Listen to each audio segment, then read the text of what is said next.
This is Kick-Ass News. I'm Ben Mathis.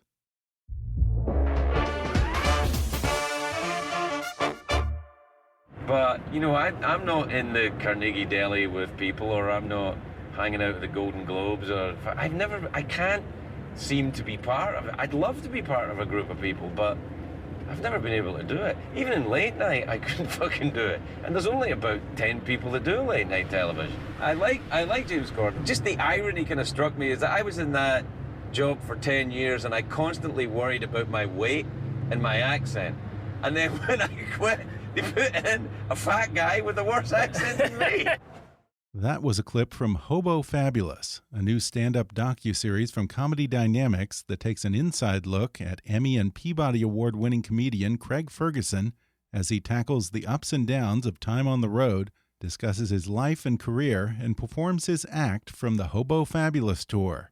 Hobo Fabulous is out now via the Comedy Dynamics Network, iTunes, Amazon Prime, Google Play, Comcast, Spectrum, Dish, and other platforms. And today, Craig Ferguson joins me on the podcast to talk about why he wanted to do a rockumentary-style series about his U.S. comedy tour, what it's like traveling America on a bus for 2 months, and why he now says he might be ready to stop going on the road from now on. He recalls the grind of hosting The Late Late Show on CBS 5 nights a week for an entire decade, how the experience made him fall out of love with show business for a little bit, and what it was like working with David Letterman as a producer. Craig also says he jumped into it without ever having watched a late-night show in his life, and that he wouldn't want to do a late show in today's politically charged environment.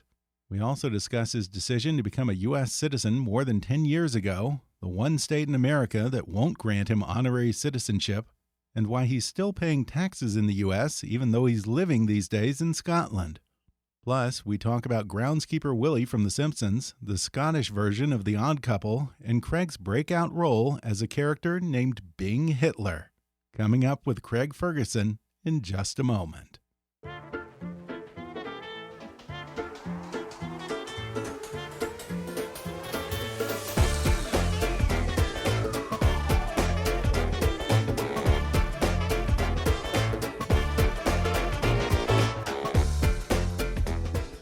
Glasgow is very hip. Glasgow is like Berlin in the 1990s, I think. So it's very hip. There's a lot of vegan restaurants, and Scottish people actually are very good at trying other people's ways of eating. We're very good at that because ours is kind of like, you know, You need an alternative. look, there's a lot of great things about Scotland, but the indigenous food is not really By the way, our strong point. By the way, I just realized that I only started recording about a minute ago. Oh, stop. Is that true? That's all right. We'll just jump right here in the middle. Yeah, I've been talking to you. All this talking I've been doing to you, I've wasted. I haven't done that since like the 5th show, like 5 years ago for some reason. Maybe you're right. I am nervous because you were just saying I was mispronouncing your name. You mispronounced my name a couple of times, but nobody heard it, so it's okay. You said Craig. Yeah. Well, then I guess I better plug the show again. It would help. Look, I like you, but to be honest, the reason I'm here. Okay. Let's just say Hobo Fabulous is the name Hobo of the Fabulous. show, and it's on all the streamers. Okay. Yeah, there you go. Okay. Craig Ferguson. I'm not. You know what? I can do better than that. Craig Ferguson recently returned to his stand-up roots with a lengthy comedy tour across the U.S. Man, and you now really it's got legendary. drunk at lunch. Yeah, I think I did. It's free martini lunch.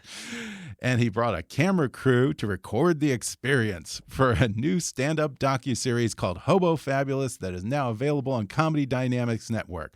Okay, right. I've done my job there. Amazon and all the Crackle Amazon, and Pipple Apple, and Google and Zippy and Tito and Regis and whatever the hell else people watch TV on now. I don't know.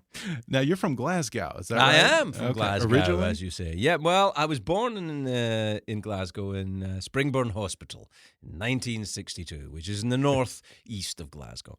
And then when I was 6 weeks old, my parents moved to a little town just outside of Glasgow called Cumbernauld, and I grew up in this Cumbernauld, which is it's kind of a suburb of Glasgow. Okay, I imagine. Now, what is someone from Glasgow? What are they called? It's a Glaswegian, is that right? Glaswegian, very close. Okay. Glaswegian, yeah. Okay. Glaswegian or or Glasgow Keeley or Ouija if you're being derogatory about us. But that would be unwise. You know, the one thing I like about Glasgow is that it's actually pronounced the way it's spelled. Well, unlike it's Edinburgh not actually. or Edinburgh or whatever Edinburgh it is. is pronounced Edinburgh, and Glasgow is pronounced Glasgow, even although you say Glasgow.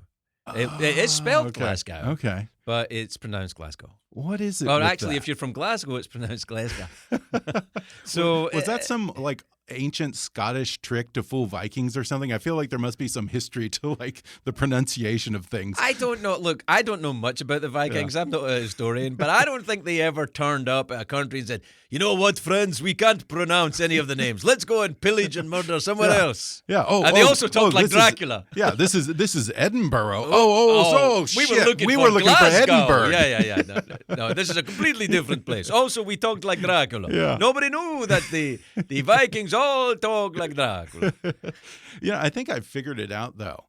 I think what it is Scots add a syllable to everything, and the English remove a syllable from everything, and that's how like something that ought to be pronounced Chestershire is pronounced Cheshire, or Right. Buckingham Palace is Buckingham Palace. And don't even get me started on Wales.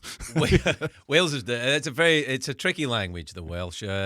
It's also a very hard accent to do correctly. The only way to do it you is just have to be dark. The way to do it is try and think of Anthony Hopkins.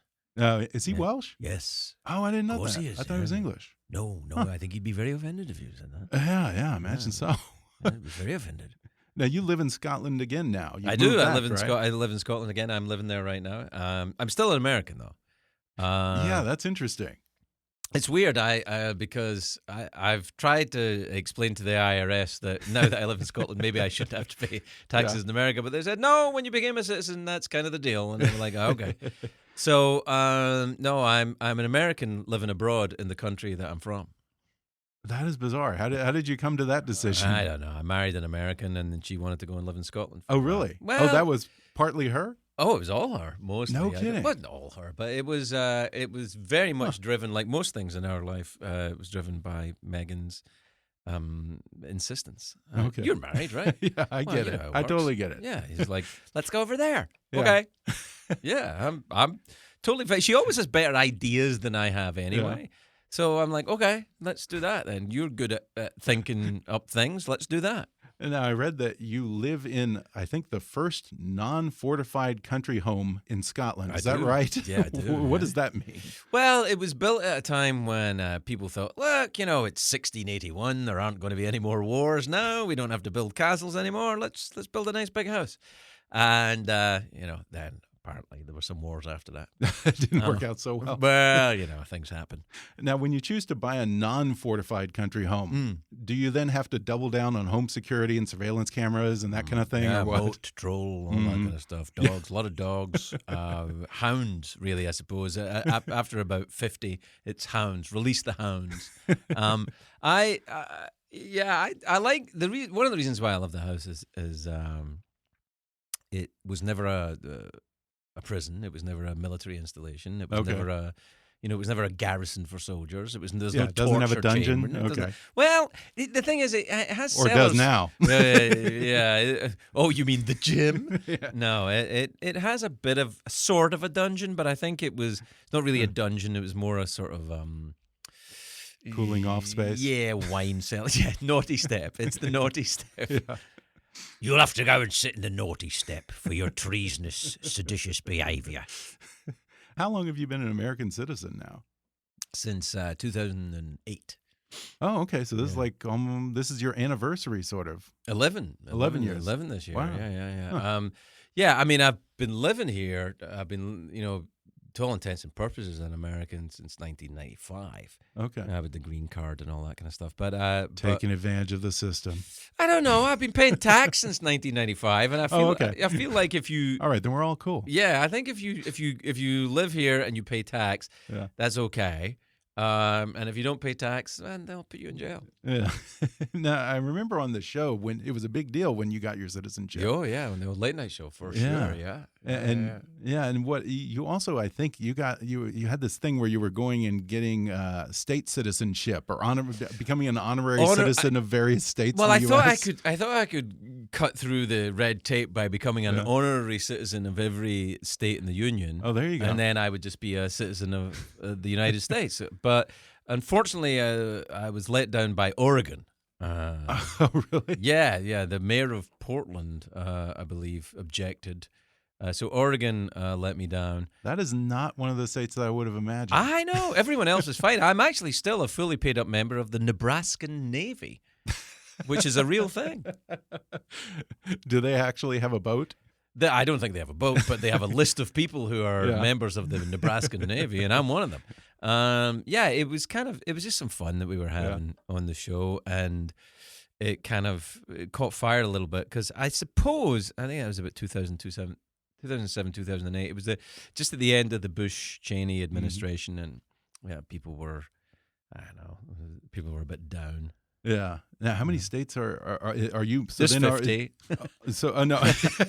Man, you should really know this. I mean, that's one of the things that they're going to ask you if you want to become a citizen. I don't you were think probably I could born pass here. the citizenship test. Probably not. Although it's harder now. When I did it, it was like, do you like gum? Do you hate Al Qaeda? And in you come. But now it's much tougher, I think. So is Oregon the only one that you don't have an honorary citizenship? I think so. I think that's the That's one. it. I don't know. Wow. I can't remember now. I don't know. How about territories? Did you do territories? Guam, Puerto Rico? I did not, although I think Puerto Rico showed up for me. I think they did. Yeah, I can't remember. Yeah, now if someone would just show up for Puerto Rico. Yeah, really. No kidding. Yes. Now, speaking of the Late Late Show, what was it like? I've always wondered, I can barely do this podcast twice a week. I noticed. So, to do for 10 years, 5 nights a week, that's got to be exhausting. How do you feed that beast? Some days it's easier than others. I mean, some days nothing happens. So, it's a monologue about the Latvian Independence Day. And some days, something so awful happens that no comedy can reach it. Yeah. And some days Dick Cheney shoots his lawyer in the face and everybody wins. I mean, so it's a tough thing to do, and I understand. People say, if you were doing it now, you'd have to do Trump every night. And you go, well, yeah, but the good thing about Trump is he gives you something to do every night. That's why these guys are doing it. It gives you something to talk about. Yeah, but don't you think that people are kind of getting fatigued by it too? I don't know about people, but I am. I don't know. I can't speak for anyone else, but I'm sick of hearing people I agree with. Mm-hmm. Never mind people I don't agree with. I'd never want to hear them, but when I hear people I do agree with talking, I'm like, oh, shut up, man. Yeah, I mean, I don't know. Talk about something else. In the Obama era, I could think about other things. And it doesn't. It seems like it's just impossible to think about anything other than Trump. You have to concentrate on it. I think it's exhausting. I don't actually think the fault is squarely at the door of Mr. Trump. Mm-hmm. I think that the media, that all media now is social media, and the all media. The media now. Media used to, I don't know where to go for news. I don't know where to go. I don't know who to trust. The media to me now seems like toddlers playing soccer. You know what I mean? It's like the ball goes that way and everybody runs. There's nobody taking an outside view or thinking of the long game. They're just following the ball to its next position, and I find it exhausting, and I refuse to participate. Well, the late night, too, has changed so much over the past few years because now it just seems like it's all about getting some clip to go viral. Yeah, I think instead of just maintaining your audience on TV. I'm very sympathetic to the late night hosts who are dealing with that because that pressure was beginning to happen as I left, and I didn't like it then. And I didn't watch late night television before I was on it. I didn't watch it when I was on it because I was on it, and I don't watch it now because I don't watch late night television. But I'm very sympathetic to the problems and the pressure that these men and women are under. That they have to. Well, it's mostly men. Let's be honest. That they're under about trying to get the next thing, whatever trick you can use to fire the imagination of the bovine Kashkas who are soaking up all media. I think that you said that was when you fell out of love with show business on the Late Late Show. Yeah, it demystified it for me a little bit. What's that relationship like now? I think it's not great. I've always had a kind of fractious relationship with show business. I don't want to talk about things I don't want to talk about. So that's very difficult now, because people will say, I just came from somewhere. There's been a horrible shooting today, and so people ask you about it. I say, I don't want to talk about that. I'm not qualified I'm not qualified to give an informed. First of all, I don't know enough about it, and I don't want to add an emotive piece of show business to something which is already horrifying. So you feel an added pressure if you were doing that today to be political and to weigh in on serious subjects, huh? I don't know if I would feel an added pressure. I think I would be confused by it, because not doing it would be seen as taking a position. So there is no safe. No, safe doesn't sound like. Well, maybe it is. That's what it is. Maybe there is no safe place. There is no neutral position. You can't engage the clutch and have the engine run. Nobody allows that. So everything, you're either, whoever you're dealing with, you're either for us, or if you're not with us, you're against us. Yeah. In every single position, about every single thing, all the time. And I couldn't cope with it. I don't like it. I've lost all respect for all media. And so this is the only good thing in the media, is this podcast right here. This is the only thing that doesn't say very much. Well, what was your catchphrase? It was, "It's a great day in America." It's a great day for America. Catchphrase on that show. Would you still say that? It almost seems quaint today. Yeah, it kind of, well, I used to say it when I started stand-up, and I stopped saying it. That's why I did the Hobo Fabulous tour, because I wanted to have a catchphrase that meant nothing. It's not that there's anything wrong with saying it's a great day for America. It's all right. I mean, look, it wasn't a great day for America every day when I was saying it. Yeah. But it was just it was like a little piece of fluff or something. Mm-hmm. But then it became charged. Like the idea of saying it now. If I said it to an audience, and this is why I stopped saying it at stand-up, half of the audience would cheer, and the other half of the audience would get mad at the people who were cheering for me saying it's a great day for America. And, I was like, fucking Hobo Fabulous. There you go, fine. Because Hobo Fabulous doesn't mean anything. Yeah. Now, I don't think a lot of people realized it, but your show was produced and owned by David Letterman's company, Worldwide Pants. For sure. Was he a pretty good boss to work for? In the sense that there was no contact between us. Yeah, absolutely. Most people would define that as a good boss. He was a great boss. Look, whenever I needed Not a lot of notes? No, not a lot of notes. Whenever I needed his help, he always gave it. Really? I didn't ask for it very often. I didn't need it very often. But the mere fact that he was there it's really, the late night show that I did, first of all, it'd be impossible to do it now. But it was really impossible. It would be impossible to do it at any point. What happened was an accident of history.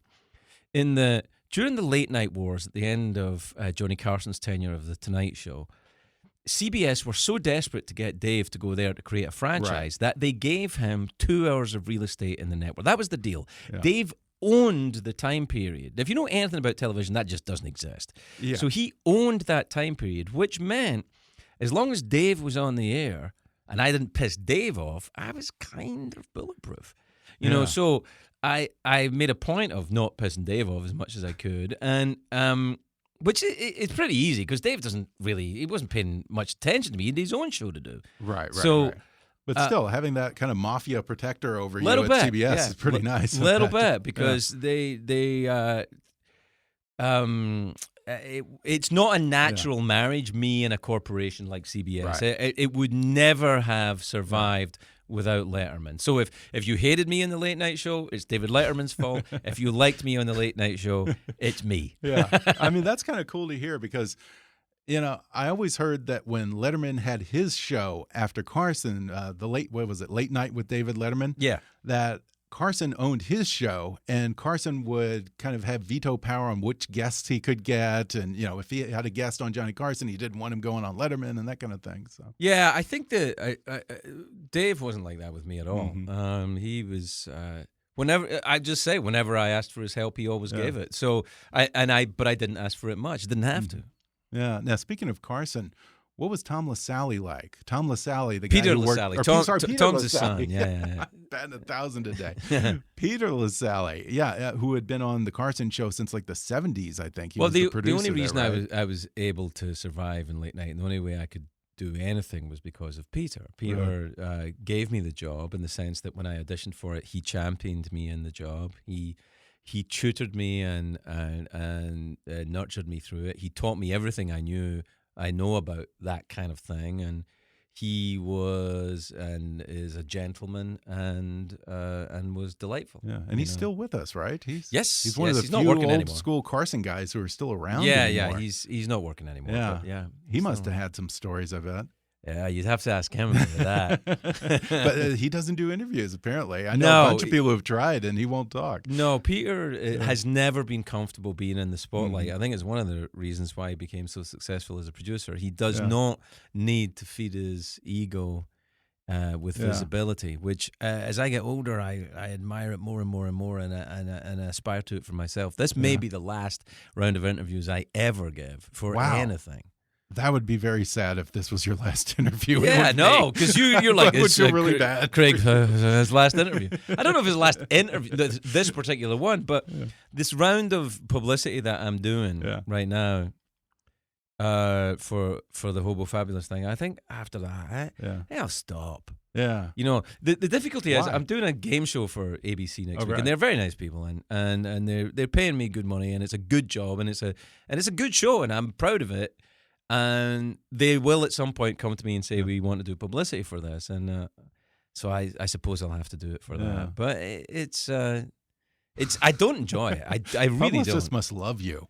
Yeah, they always did. You know. But the thing is, you have to pretend too much. I have to pretend too much. And pretending... it's exhausting, especially as you get older and you think, I have to really... pretend to like everybody. This is bullshit. I can't imagine. I don't like dinner parties, much less having to do this exactly. professionally. It's like going to a wedding every fucking day. Exactly. You know, it's unbelievable. We're going to take a quick break, and then I'll be back with more when we come back in just a minute.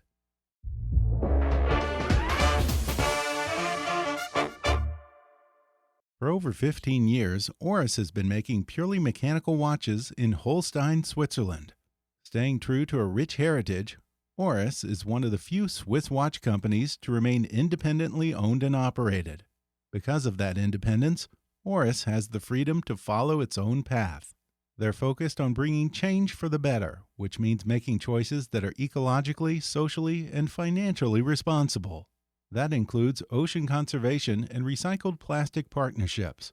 Of course, that's along with Oris's more than century-long commitment to making inventive, high-functioning Swiss-made watches that serve a real purpose, at a price that makes sense, the best possible watch for the money. Comprised of 4 themes, diving, aviation, motorsport, and culture, Oris watches are made for everyday wear. Shop the many different unique styles at oris.ch/kick. You're sure to find one that's your style and suits your taste. That's oris.ch/kick. And now, back to the podcast. Speaking of The Tonight Show, I'm curious, did you have much of a reference for Late Night or Johnny Carson when you were a kid growing up in Scotland? No. That wasn't on the air there, was it? No, it wasn't. And I had no reference to it. The only thing I knew about Johnny Carson...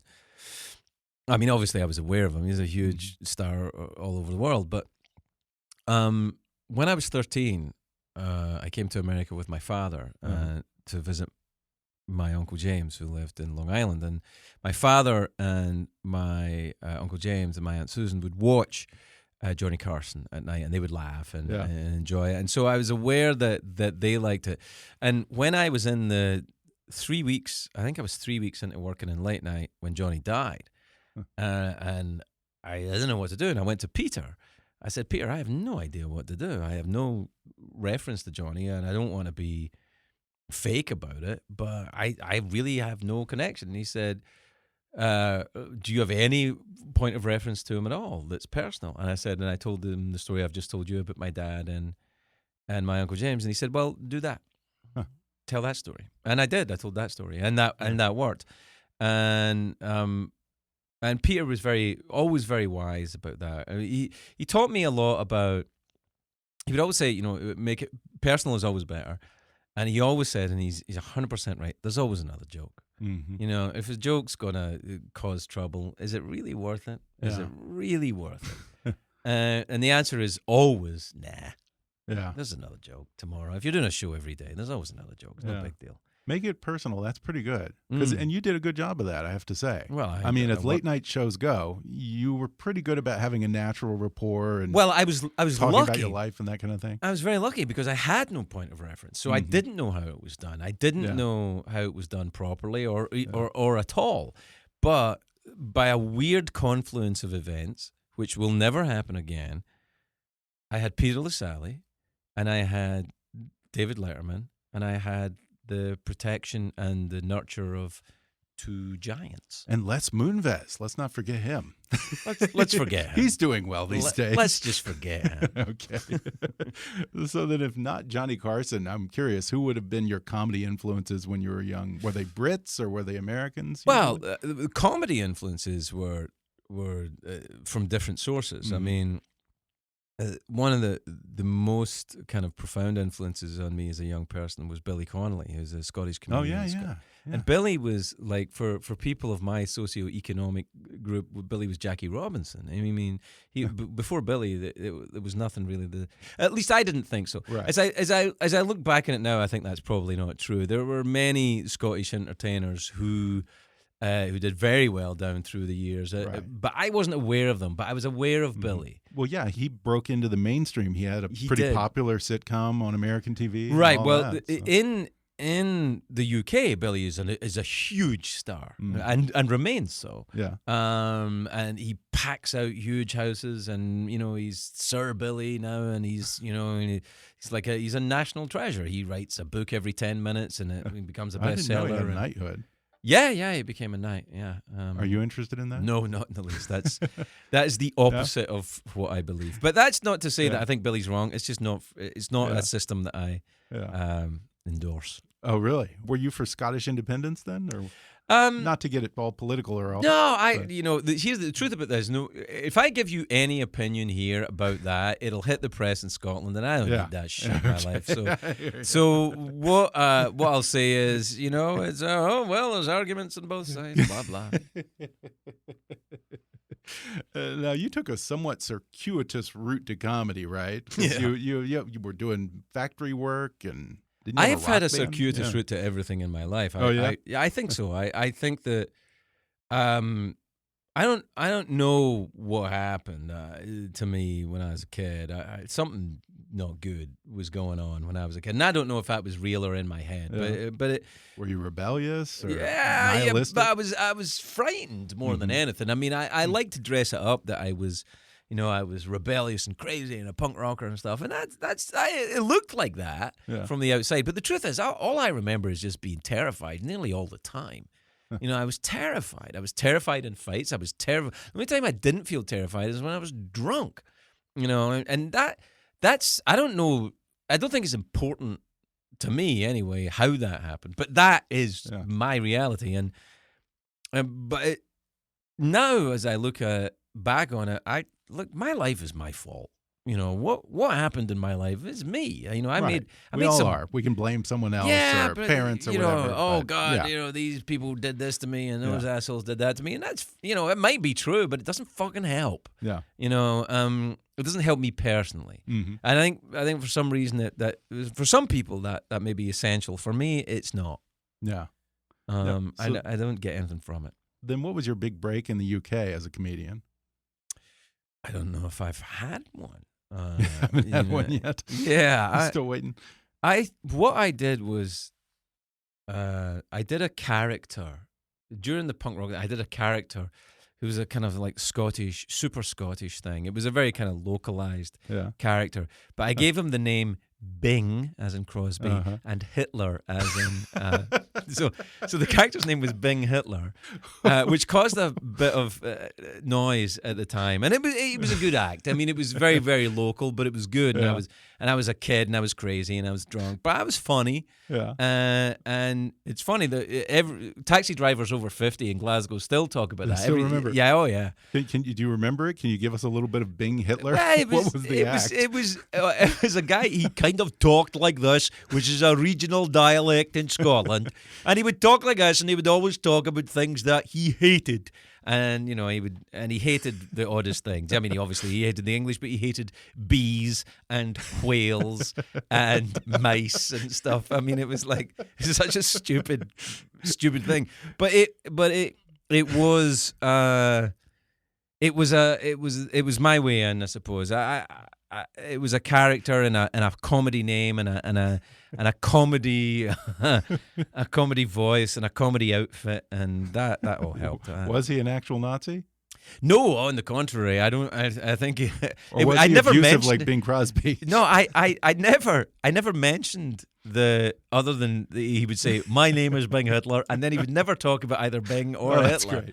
So there was never any mention to singing or the Third Reich. It was just some stupid name. And somewhere, I think on Wikipedia, of course, which is always reliable. No. I've been naughty about Wikipedia in the past, but the truth is, I think they are pretty. They're pretty reliable. They're good at catching themselves. Better than IMDb. Oh yeah, IMDb is a corrupt monster. Yeah. The use of the corporate overlords. I love IMDb because they'll have trivia about someone, and I looked at your trivia, and one of your trivia things was that you met Don Rickles. Well, it might be trivial to them, but it's not trivial to me. I loved Don. Did you like him? Oh, I loved Don. Yeah, I was friendly with Don. He was great. I only met him once. He's awesome. The first amazing. time he came to my house, he gave me $1 and said, "Buy your wife a better house." And then you bought a fortified country mansion. Or non-fortified, sorry. I don't know why he would think I should have to buy my wife a house, but apparently, anyway, he was, what he was like. He did all stuff like that. Well, I was going to say, on Wikipedia, I read that you played Oscar in a production of The Odd Couple at the Edinburgh Fringe Festival. I did, yeah. I had to ask, was that you as American Oscar or a Scottish Oscar? No. I did it with a Scottish actor who's sadly no longer around, a guy called Gerard Kelly, who was a genius, just an amazing performer. And Kelly, to all intents and purposes, directed this production as well. And it was The Odd Couple, written by Neil Simon, but we changed it to two divorced guys in a flat in Glasgow. And but the script was the same. Exactly the same. Oh, that's great. And it worked fantastic. The only thing we touched in dialogue is we changed. During the script, the text of it, there's a reference to a baseball score, and we changed it to a soccer football, and that was the only thing we changed, and everything else was exactly the same, and it played gangbusters. The interesting thing about that play is that it's so well written and so good. Yeah. That to go out with, I mean, I've never had that experience before or since, where you go out every night armed to the teeth with material you just know you're going to slam. 3 jokes a page, boom, boom, boom. And it is unbelievable. I mean, there's a reason why that's a work of legend. It is a masterpiece. I'm just trying to picture it as a Scottish production. It really I would works. pay to see that. Yeah, and so did a lot of other people. I cannot stand little notes on my pillow. No, it's garbage. You know what I mean? It still works. It works really well. I would do it again in a heartbeat. Well, because it's not necessary. What it is and why it's so successful, and one of the things I so admired about it is that it is a universal theme. Yeah. And that's what I've always tried to do in comedy is to not isolate people with surface level frivolities, but to go for universal themes: love, sex, death, the weather, food, despair, fear, excitement, things that humans experience. That's what I'm interested in doing. Well, a few more years, you could probably do the Scottish production of Sunshine Boys. Yeah, don't think I haven't thought about it. I would see that. Yep, that would also work. That would also work. Well, let's talk some more about Hobo Fabulous. Okay. You've got this great new stand-up docu-series, and in a weird way, it almost feels like you're kind of going back to your rock band roots, because it reminded me a lot of a rockumentary, and I don't think that anyone's done that with a comedian before. Well, that's why I did it like that. Yeah. I did it like a rockumentary because I had watched the one on Journey and the one on Rush, and I don't like these bands. No, but you like the documentary. But I loved the documentary, and actually, as I watched it, I started to like the guys in the bands, and then I realized, well, this is a great way for me to make television for people that hate me. I can do people that don't like me. They can watch it and go, oh, okay. I still hate them, but I enjoyed the documentary. How long was the tour, and how many cities did you hit? Because it seemed like it was a long tour. Yeah, it was like 60 dates. Wow. Yeah, it was a long tour. And a bus tour, no less. Yeah, well, that's how I do it. I mean, look, I was a drummer in rock close bands. quarters with a bunch of people like well, that? It's not. It's me and Tomas, who's the tour manager, and Ronnie, the bus driver. And then when the film crew are there, they're there. Okay, when they're not. But the film crew was Joe, the director, and Adam, the sound guy, and there was a GP, and that's it. And Tomas also runs your Twitter, I heard. Is that right? You have yeah, a Czech guy running your Twitter. I do, yeah. Although I took back the reins of it today, as a matter of fact. I've been tweeting all day today, like, there's a picture of Pasadena, and I was on Larry King earlier, and I did Adam Carolla's show. I did a picture of that, and I'll do a picture of you and I, and then I'll give it back to Tomas. But I'm taking it back for the day. Okay. It wasn't like he was starting to tweet out a bunch of, like, Czech political opinions. Czech political opinion, far right, like. No, you know what it was? It was no more immigrants. I got very sick of plowing myself with that negativity of social media, and so. And I didn't want to have it, but I was advised at the time that closing it down would be something that I would regret later. And I took that counsel and said, well, I don't want to have anything to do with it. And they said, well, give it to someone else to do it, and they can post out tickets, links and shit. And so Tomas did it very well for a long time, and he'll probably do it again after today. But today I thought, well, I'm back in LA. I'll do it a little bit, but I haven't done it for a year, I think. Don't miss it, I'm sure. No, I don't. I actually feel like anyone I talk to about social media, not just people in show business, but anyone I talk to about social media seems to have a problem with it. Mm-hmm. Yeah. Everyone seems to have a problem with it. And I'm like, well, speaking of someone who has given up stuff I have a problem with, here's what you want to do if you want to stop smoking. Stop putting them in your fucking mouth and lighting them. And after that, deal with the feelings of that. But the first thing you got to do is because I noticed, because I'm back on it today, people go on social media to complain about social media. And I'm like, what the hell? There's a slight amount of irony in this, isn't there? Yeah, and it's an addiction. And I know you're someone who has dealt with addiction. But granted, we're talking about real addiction. No, I think all of these things are related. It's not alcoholism, obviously, but I think all of these kind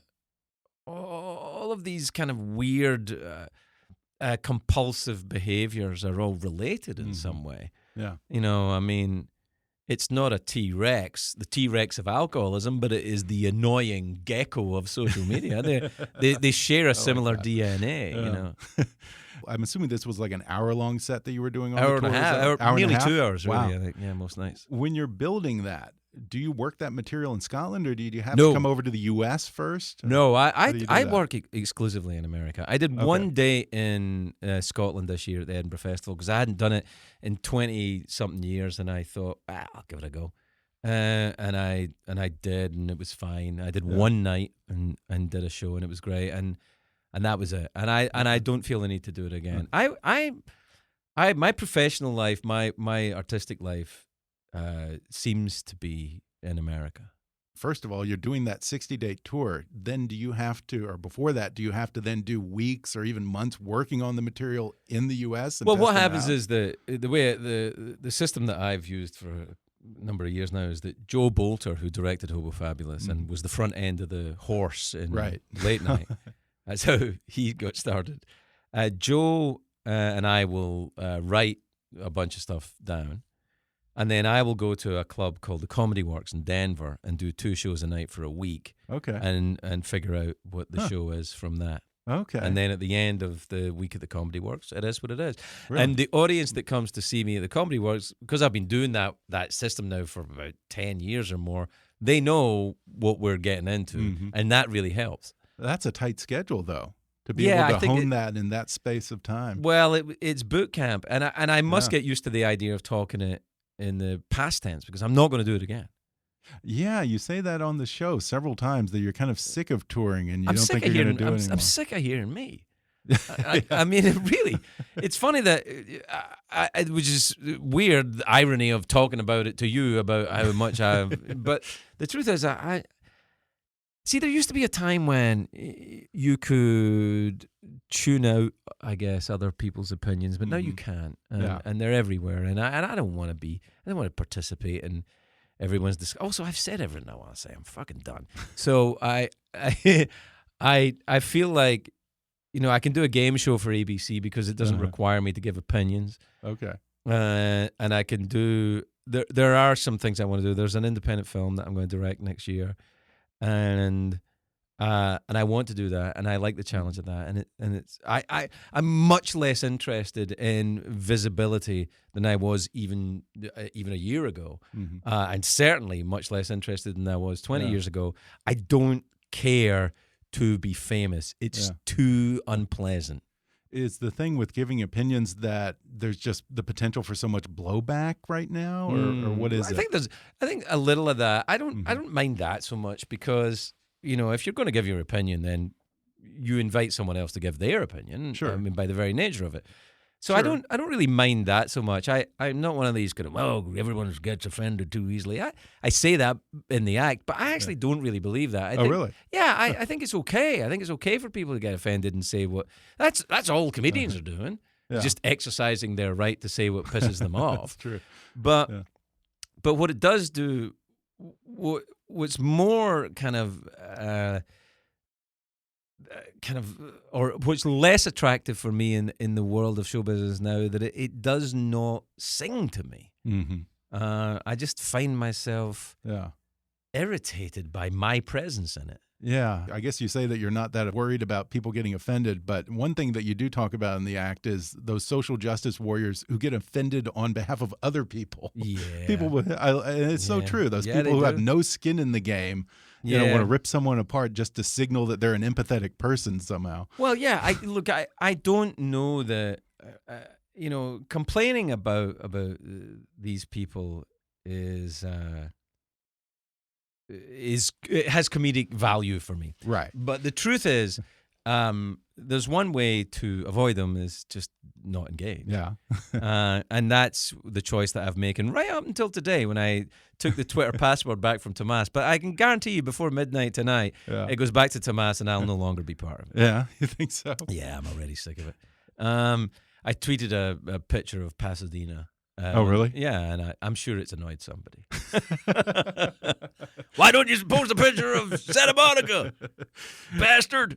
And in your act, you actually say that you met someone who was offended on behalf of you. On behalf of all Scottish people. All Scottish, over the character Groundskeeper Willie from The Simpsons. Yeah. Was she really offended? Yeah, she felt was serious. She felt that it was a racial stereotyping of Scottish people. Huh. To have the character of Groundskeeper Willie in The Simpsons. My argument being that Groundskeeper Willie is in shape and has a job, so most people in Scotland took it as a compliment. But I don't. Look, if you get offended, you get offended. It's but and getting offended on behalf of other people, if that genuinely offends you, then fine. Yeah. But I don't know. It's a little too. It's a little too difficult for me to say inappropriate things and comedically if saying inappropriate things is against the rules. Yeah. Yeah, well, I mean, where's the comedy then? Well, is comedy. David Cross used to have this lovely comeback to a heckler I saw once where he said, the one guy was heckling about something objectionable he said, and he said to the heckler, and I think it was in one of his specials, he said, "Sometimes I say the opposite of what I believe to be true, and that's a joke." Yeah. You know, but it's difficult to, particularly I suppose. Now a lot of people have pointed this out. You know, in Twitter and stuff like that, it's very difficult to get the nuance of that across. Yeah. You know, if you just see it written down. You know, the skill of the comedian is to say awful things in a way which, you know, makes them ridiculous, but they don't look ridiculous if they're just written down. Yeah, and that lady obviously probably hasn't met a Scottish person, because from what I've heard, Scots all love Willie. In fact, there's like isn't there a rivalry between Glasgow and Aberdeen or somewhere over where he comes from? Look, I can't speak to that. I don't know, but clearly, apparently, to my I'm mind, told he's very popular. I'm sorry, oh shit, Scotland. No, yeah, of course he is. Yeah, I mean, it's fine. It's not necessary for anyone to get offended on my behalf. Right. If I gonna get offended, I can do it fine on my own. What about Scotty from Star Trek? Again, it was fine for comedic mining for me, but the truth is that everyone in Scotland was totally fine with it. Yeah. Well, look, he didn't sound Scottish, and we knew he didn't sound Scottish, but at least he'd made the effort. Yeah. You know, they had put a Scottish character in space. To my mind, he was the first one. So I got no problem with it. Now, I do like that you tell the audience on your show to put away all their phones. Yes. I feel like every comedian should do that. And you say no tweeting, no video, and all that.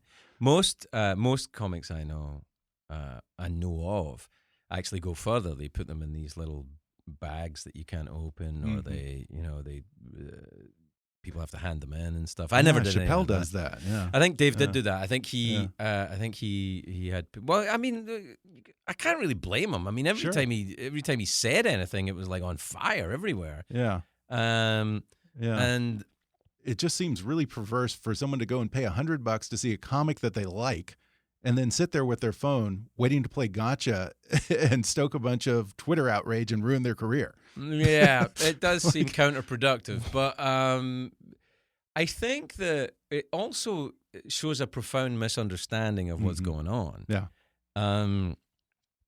Because, you know, stand-up comedy in the room is about in the room. That's actually one of the reasons why I did Hobo Fabulous the way I did it, is because the idea is that in the room is different to what you film. Right. And every stand-up show that I've done and that's been turned into a special, I look at the specials and I go, they're all right. But it was better on the night. And I thought, well, how can I create something that gives that feeling of being there on the night for the home audience, the theater audience get, but the home audience never get, and that's why I made this documentary, because it gives you a sense of intimacy with the performance and what's going on happening from night to night and what's going on with the show, as well as seeing the show, and that, I think, provides more of a sense of intimacy. Yeah, and I like that. I like the build up to the show and the lead up, and I especially like kind of the post-mortem that you guys do after the show. Sure, what jokes work, which didn't. Yeah, that worked. I'm sure you're going to try that joke again tomorrow night. I don't know. We'll try it. It never worked in Cleveland. Let's try it. And then it did work in Pittsburgh. I mean, they're not even that far away from each other. There's no reason why a joke should not work in Cleveland and work in Pittsburgh. But and I have documentary evidence to prove it. The same joke that I told it under the same circumstances in Cleveland died on its ass and brought down the house in Pittsburgh. Oh, it died in Cleveland. I was going to ask if it had something to do with the Drew Carey show, which was set in Cleveland. No, unless they're angry about my role in it in some way. I don't know. But it was just, it's one of those weird things about stand-up, which is a joke that works one night will not work the next night. I was always amazed when writers would say that to me, when I had writers on the late night show, and they would say, this joke will kill. And I go, oh, really? Well, I tell you what, I'll stop, you walk out and say it, and then we'll see if it kills. Because you never know. I mean, you cross your fingers and you hope, but you never know. Yeah, now probably the toughest audience is family, and your family actually, they give interviews for the documentary, your wife and your two sons. Yeah. What do they think about Dad's act? Oh, you'll need to watch the show to find out. But I think that they, my youngest boy, he's only 9, and it's Dad's job. That's what he does, you know, and so it's very normal to him. My older son Milo, who's 18 now, has grown up with it, so it's not unusual to them, and they're both very, very bright and articulate people. And then Megan is in no way, shape, or form afraid or enamored of Of course not. of show business. Well, I mean, I feel very lucky in the sense that we're married, because she's not really taken with any of show business. Her family life has a very identifiable character outside of show business. Mm-hmm. Well, once again, folks can watch all 6 episodes of Craig's new comedy docuseries Hobo Fabulous on Comedy Dynamics Network, which is on Amazon, Apple, iTunes, I think. iTunes, Satellite, I think, Dish, Zippy, I think. Zippy, I'll just throw them all in Pringle, there. Pee-poo, all the ones. There you go. Pee-poo. Hobo Fabulous. Pee-poo. That's the one. Yeah, that's where you get the dirty stuff. Okay. What is the subscription price to that? Because I'm sick of subscribing to a million different things now. You know, I don't know. I don't know what On pee-poo pee-poo. costs. Okay. It depends on where you have it. Sometimes the price can be very high. All right. Hobo Fabulous. Craig Ferguson, thanks for talking with me. It was a pleasure. Thanks again to Craig Ferguson for coming on the show. All 6 episodes of Hobo Fabulous are available now on the Comedy Dynamics Network, iTunes, Amazon Prime, Google Play, Comcast, Spectrum, Dish, and other platforms. For more information, visit comedydynamics.com. If you enjoyed today's podcast, be sure to subscribe to us on Apple Podcasts and rate and review us while you're there. 5-star ratings and detailed reviews are one of the best ways for new listeners to discover the show.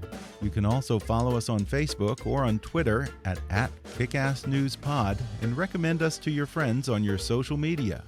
For more fun stuff, visit kickassnews.com, and I welcome your comments, questions, and suggestions at comments@kickassnews.com. For now, I'm Ben Mathis, and thanks for listening to Kick-Ass News.